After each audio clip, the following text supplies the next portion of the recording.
Урматтуу жамаат, ассаламу алейкум рахматуллах.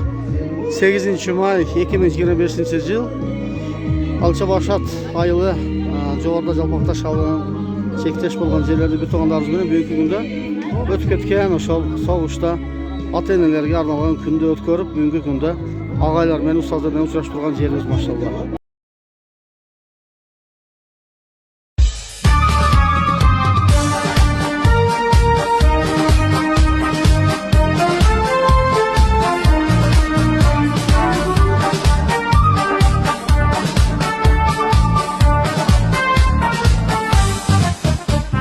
Жеңиш күнү алыстагы от болуп, көрүнчү эле араң жанган чок болуп, өрттү чаңды кечип чабуул салганбыз, жеңиш күнүн жакындатып алганбыз.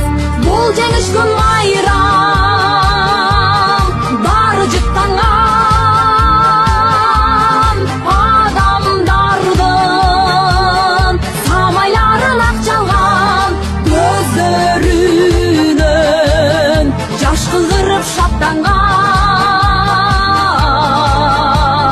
Жеңиш күнү, жеңиш күнү, жеңиш күнү.